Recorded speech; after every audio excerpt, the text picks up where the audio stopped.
आज हम cytoplasm and mitochondria के बारे में बात करेंगे। हमने पहले ही से डिस्कस किया है कि सेल की जो आउटर मोस्ट बाउंड्री है उसको हम सेल मेम्ब्रेन कहते हैं, जो कि लिपिड, प्रोटीन एंड कार्बोहाइड्रेट से बनी हुई है, और इसको पिछले 2 लेक्चर्स में काफ़ी डिटेल से हम पढ़ चुके हैं।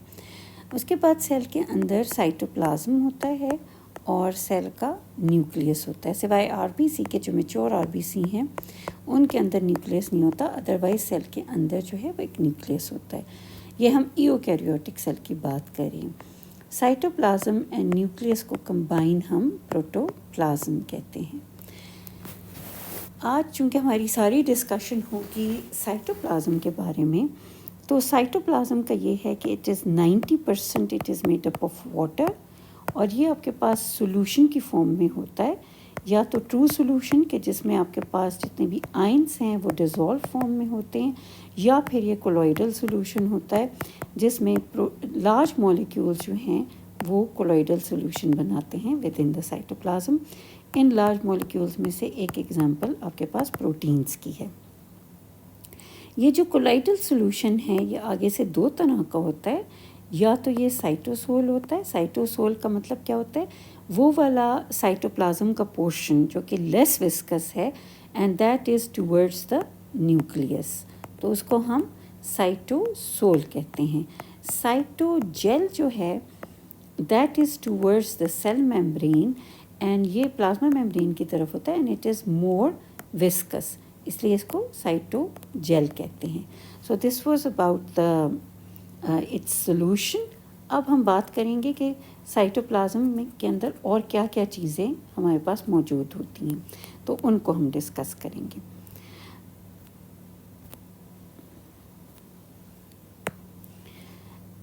साइटोप्लाज्म में आपके पास 3 कैटेगरीज़ में इसको हम डिवाइड करते हैं। फर्स्ट कैटेगरी में हमारे पास आ जाता है ऑर्गेनेलीज़।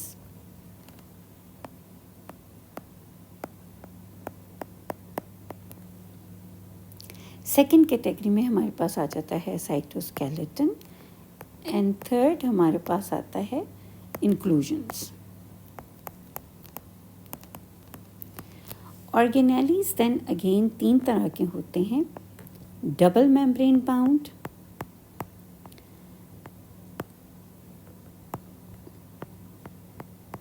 फॉर एग्जांपल आपके पास माइटोकॉन्ड्रिया की अगर हम एग्जांपल लें तो it is double membrane bound.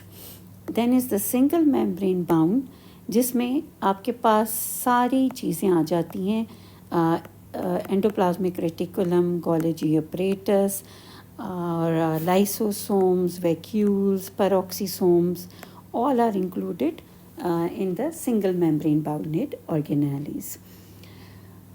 इसके बाद हमारे पास तीसरी जो कैटेगरी आती है वो होती है नो मेम्ब्रेन, ऐसे ऑर्गेनेलीज जिनकी कोई मेम्ब्रेन नहीं होती, और इसमें आप राइबोसोम्स की एग्जांपल आप लेंगे।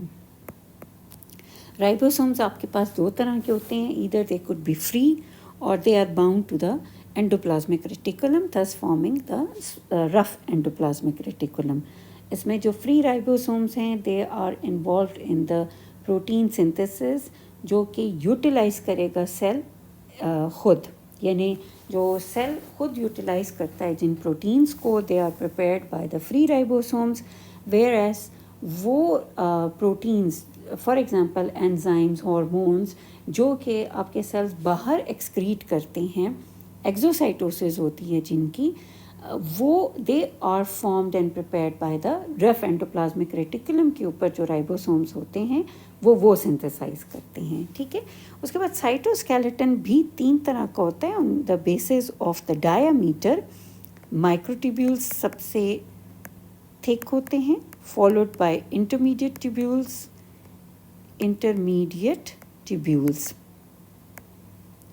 और इंटरमीडिएट फिलामेंट्स भी उनको हम कहते हैं, and then is the third one which is the microfilaments. Inclusion में हमारे पास फिर पिगमेंट्स एंड बाकी ये ग्लाइकोजन वगैरह आ जाते हैं। पिगमेंट्स में आप एग्जांपल ले सकते हैं लाइपोफ्यूसिन की, विच इज़ द एजिंग पिगमेंट होता है। लाइपोफ्यूसिन इज़ अ एजिंग पिगमेंट। तो ये थी सारी बात अबाउट द साइटोप्लाज्म। साइटोप्लाज्म के अंदर 3 स्ट्रक्चर्स हैं, ऑर्गेनेलीज होते हैं, साइटोस्केलेटन होता है एंड इंक्लूजन्स होती हैं। ऑर्गेनेलीज फिर 3 तरह के हैं, डबल मेम्ब्रेन बाउंड ऑर्गेनेलीज जिसमें माइटोकॉन्ड्रिया है, सिंगल मेम्ब्रेन बाउंड ऑर्गेनेलीज जिसमें एंडोप्लाज्मिक रेटिकुलम है, दोनों तरह का, smooth and rough both, Golgi apparatus, lysosomes हैं आपके पास, and in addition to that peroxisomes हैं। इसके बाद वो organelles which have no membrane, for example ribosomes.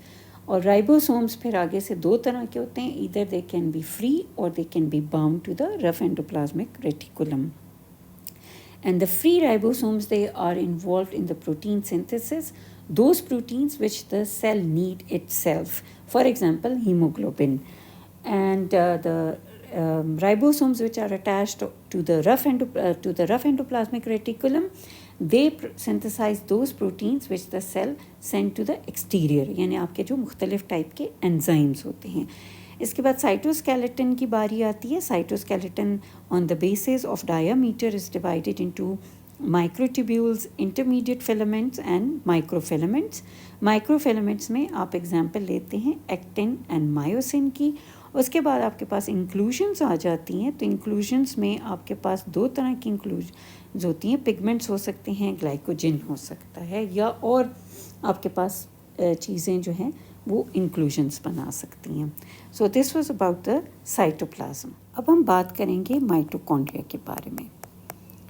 Mitochondria के बारे में कुछ बहुत इम्पोर्टेंट और फैक्ट्स हैं जो कि पहले हम डिस्कस करेंगे। सबसे पहला ये कि it is made up of 2 words, mito and chondria. Mito या mitos means granules and chondria means rods. ये जब 1850 में मसल सेल में सबसे पहले आइडेंटिफाई हुए थे तो उस वक्त they look like granules.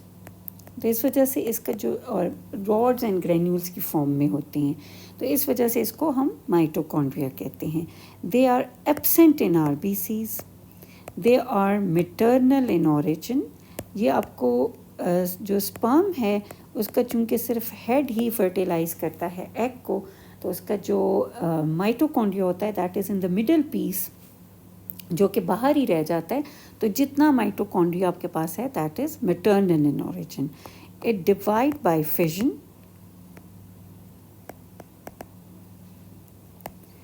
and it is double membraned structure. इसके डायमीटर 0.75 से लेके 2 माइक्रोमीटर तक होता है और लेंथ जो है वो 1 माइक्रोमीटर से लेके 10 माइक्रोमीटर तक होती है, लेकिन usually this question is not asked. And the number of mitochondria that varies according to the metabolic need. So number of mitochondria depends on the metabolic needs पे डिपेंड करता है। जैसे अब लिवर है या मसल सेल्स हैं या cardiac muscle cells हैं तो उनमें माइटोकॉन्ड्रिया का नंबर तकरीबन 1000 से लेके 2000 तक होता है पर सेल, जबकि जो फैट सेल्स हैं उसमें बहुत ही कम होते हैं माइटोकॉन्ड्रिया। दूसरी जो इसकी क्वालिटी है that it is self replicating होता है, ठीक है। It is a self replicating type of organelle, और ये सब कुछ अभी मैं आपको एक्सप्लेन करूँगी जितने भी हमारे ये पॉइंट्स हैं कि why it is self replicating. So this is self replicating organelle, और इसका रीज़न क्या होता है, it has got its own DNA. तो इसका अपना डीएनए होता है और अपने राइबोसोम्स होते हैं, और इसका जो राइबोसोम है दैट इज़ 70S, और इसका जो डीएनए है वो double stranded single circular DNA है, double stranded single circular DNA. ये इसके बारे में फैक्ट्स हैं। अब हम इसको एक्सप्लेन करते हैं कि ये इसका ओरिजिन क्या था, किस तरह से इसको इसके ये जो डबल मेम्ब्रेन स्ट्रक्चर है इसको पूरा एक्सप्लेन करती हूँ मैं आपको।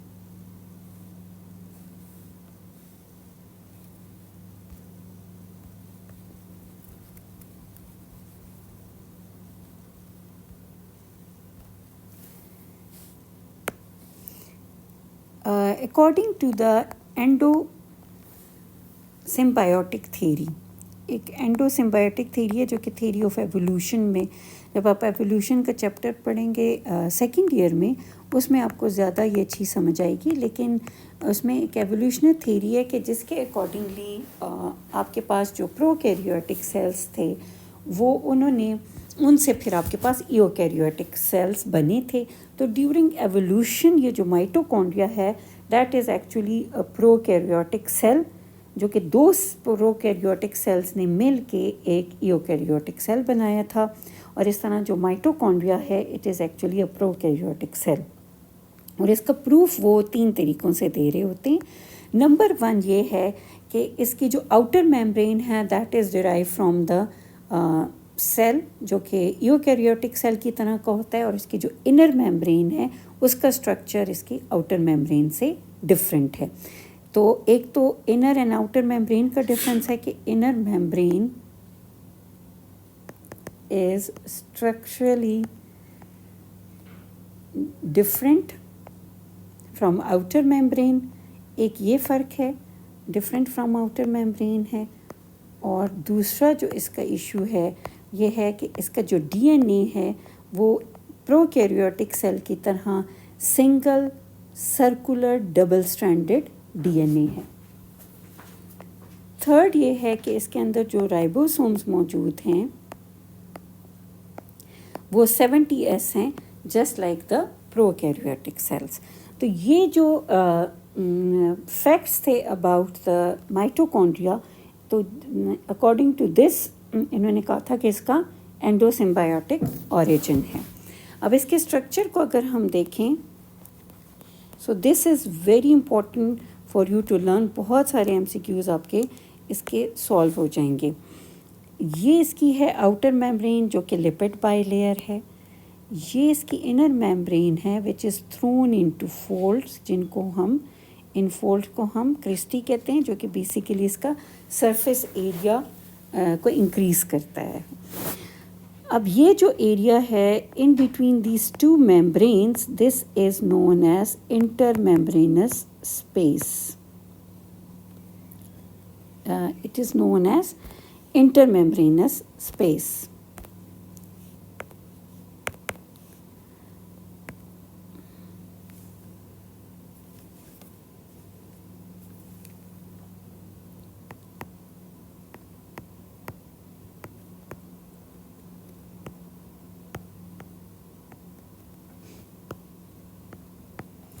And the inside this is known as the matrix.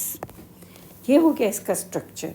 अब इसकी जो आउटर मेम्ब्रेन है वो तो उसी तरह टिपिकल लिपिड बाइलेयर है, लेकिन इसके अंदर आपके पास जो है वो पोर्स होते हैं जिनको हम पोरेंस कहते हैं।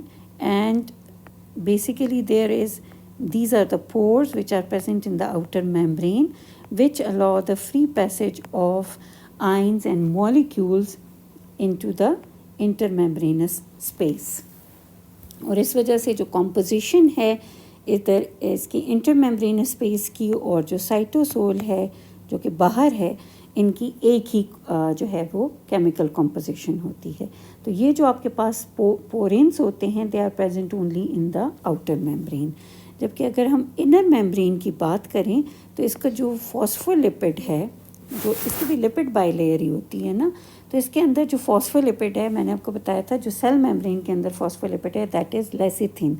इसका जो फॉस्फोलिपिड है दैट इज़ कार्डियोलाइपिन। अब जो ये कार्डियोलाइपिन है इसका फ़ायदा ये होता है कि it makes it impermeable to ions and electrons and protons, उन सब चीज़ों के लिए इसको ये इम्परमिएबल कर देता है। So there is a difference between these two membrane. It is freely permeable and it is impermeable. अब अगर इसकी इन फोल्ड्स की बात करें जिनको हम क्रिस्टी कहते हैं या क्रिस्टा अगर सिंगुलर है, it is important in the fact that इसमें बहुत सारे आपके पास इलेक्ट्रॉन ट्रांसपोर्ट चेन है, तो इसमें बहुत सारे एंजाइम्स होते हैं यहाँ पे। इवन यहाँ पे चूँकि माइटोकॉन्ड्रिया का मेन जो फंक्शन है दैट इज़ कि वो ग्लाइकोलिसिस में से जो आपके पास पायरुवेट आता है उसकी ग्लाइकोलिसिस को कंप्लीट करके ग्लूकोज की कंप्लीट मेटाबॉलिज्म करके उसमें से एटीपी प्रोड्यूस करता है जो कि आपका सेल फिर यूटिलाइज करता है। और यहाँ पे एक रैकेट शेप आपके पास स्ट्रक्चर होता है जिसको हम F0 F1 पार्टिकल कहते हैं। ये जो F0 F1 पार्टिकल है इसका जो ये F0 पोर्शन है ये आपके पास बनाता है हाइड्रोजन पंप, और जो F1 पोर्शन है ये बेसिकली आपके पास होता है ATP सिंथेज।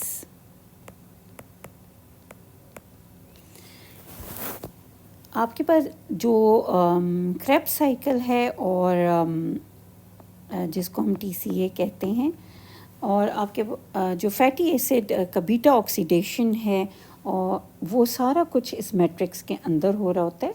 और यहाँ पे आपके पास राइबोसोम्स भी होते हैं, यहाँ पे आपके पास ग्रेन्यूल्स भी होते हैं, और यहीं पे आपके पास इसका सर्कुलर DNA होता है, डबल स्ट्रैंडेड सर्कुलर DNA होता है। ये आपके पास मैट्रिक्स ग्रेन्यूल्स हैं, और आप इसके अलावा आपके पास RNA होता है। दो तरह के RNA आपके इधर मौजूद होते हैं, एक mRNA होता है और एक आपका ट्रांसफ़र RNA होता है। तो ये इसका स्ट्रक्चर है माइटोकॉन्ड्रिया का। यहाँ पे आपके पास पोरिन्स थी, और यहाँ पे आपके जो है साइटोसोल इंटरमेम्ब्रेनस स्पेस है जिसका एक ही वो होता है साइटोसोल की तरह ही का इसका आयनिक कॉम्पोजिशन होता है। यहाँ पे जो आपका पूरा एंजाइम सिस्टम है, क्योंकि जो आपका क्रेब्स साइकिल है उसमें से आपके पास जो दो तरह की जो ग्लाइकोलिसिस होती है उसमें दो तरह के तरीक़ों से ATP प्रोड्यूस होती है। एक को हम कहते हैं सबस्ट्रेट लेवल ATP प्रोडक्शन, ठीक है, सबस्ट्रेट लेवल पे प्रोड्यूस होती है। सबस्ट्रेट लेवल ATP का क्या मतलब होता है, जो कि डायरेक्ट ATP प्रोड्यूस होती है। तो सबस्ट्रेट लेवल पे एक ATP आपके पास प्रोड्यूस होती है ग्लाइकोलिसिस, जो कि साइटोप्लाज्म के अंदर हो रहा होता है, और दूसरा आपके पास सबस्ट्रेट लेवल ATP प्रोड्यूस हो रही होती है during the Krebs cycle.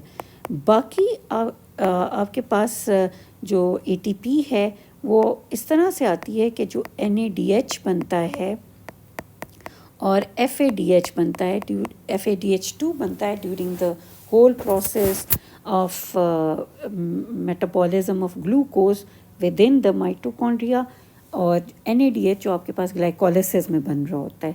NADH and FADH2 ये क्रेब्स साइकिल में भी बनते हैं, लेकिन सिर्फ NADH जो है वो आपके पास साइटोप्लाज्म में बनता है ड्यूरिंग ग्लाइकोलिसिस। तो इन सब को आपके जो ये एंजाइम्स हैं जो कि इलेक्ट्रॉन ट्रांसपोर्ट चेन कर में इन्वॉल्व होती हैं, ये सारे एंजाइम्स होते हैं, और ये इनको इलेक्ट्रॉन कैरियर्स भी कहते हैं, एंजाइम्स भी कहते हैं। या आपके साइटोक्रोम C और इस तरह की फैमिलीज़ का होता है। जब मैं आपको फोटोसिंथेसिस पढ़ाऊँगी उसमें मैं आपको बहुत डिटेल से इन सारे प्रोसेसेस का बताऊँगी, लेकिन जस्ट फॉर योर इंफॉर्मेशन कि आपके पास जो बाकी ATP है जो NADH और FADH2 से आता है उसको हम ऑक्सीडेटिव फॉस्फोराइलेशन कहते हैं, और ऑक्सीडेटिव फॉस्फोराइलेशन के थ्रू आपके पास ATP जो है वो इसी तरह बनता है, ऑक्सीडेटिव फॉस्फोराइलेशन। ऑक्सीडेटिव फॉस्फोराइलेशन के थ्रू जो आपके पास ATP आता है that is through NADH, conversion of NADH and FADH, और ये सारा प्रोसेस आपके पास इसी इनर मेम्ब्रेन में हो रहा होता है। तो ये सारी बातें थी आपके पास इसके बारे में माइटोकॉन्ड्रिया, क्योंकि माइटोकॉन्ड्रिया का फंक्शन बहुत ही ज़्यादा इम्पॉर्टेंट है। ज़्यादातर तो आपको यही पढ़ाया जाता है कि ये जो ATP है उसकी प्रोडक्शन करता है, लेकिन इसके अलावा ये आपके पास जो एपोप्टोसिस है जिसको हम प्रोग्राम सेल डेथ कहते हैं उसमें भी बहुत ही इम्पोर्टेंट रोल प्ले करता है। एपोप्टोसिस आपके पास दो तरह की मैकेनिज़्म से होती है, एक को हम कहते हैं एक्सट्रिंसिक पाथवे और एक को कहते हैं इंट्रिंसिक पाथवे या माइटोकॉन्ड्रियल पाथवे। तो जितने आपके पास एपोप्टोटिक एंजाइम्स हैं जैसे साइटोक्रोम, जैसे कैस्पेसेस होते हैं जो एपोप्टोसिस करते हैं, तो उनको स्टिमुलेट करने के लिए आपके जो साइटोक्रोम सी एंजाइम होता है that is present in the mitochondria. तो in addition to ATP production, it plays a very important role in apoptosis and इसके अलावा ये साइटोप्लाज्मिक concentration of calcium को भी maintain करता है. So this was all about the mitochondria. If you have any question तो आप comment section में मुझे ज़रूर बताएं and I will reply. Thank you so much.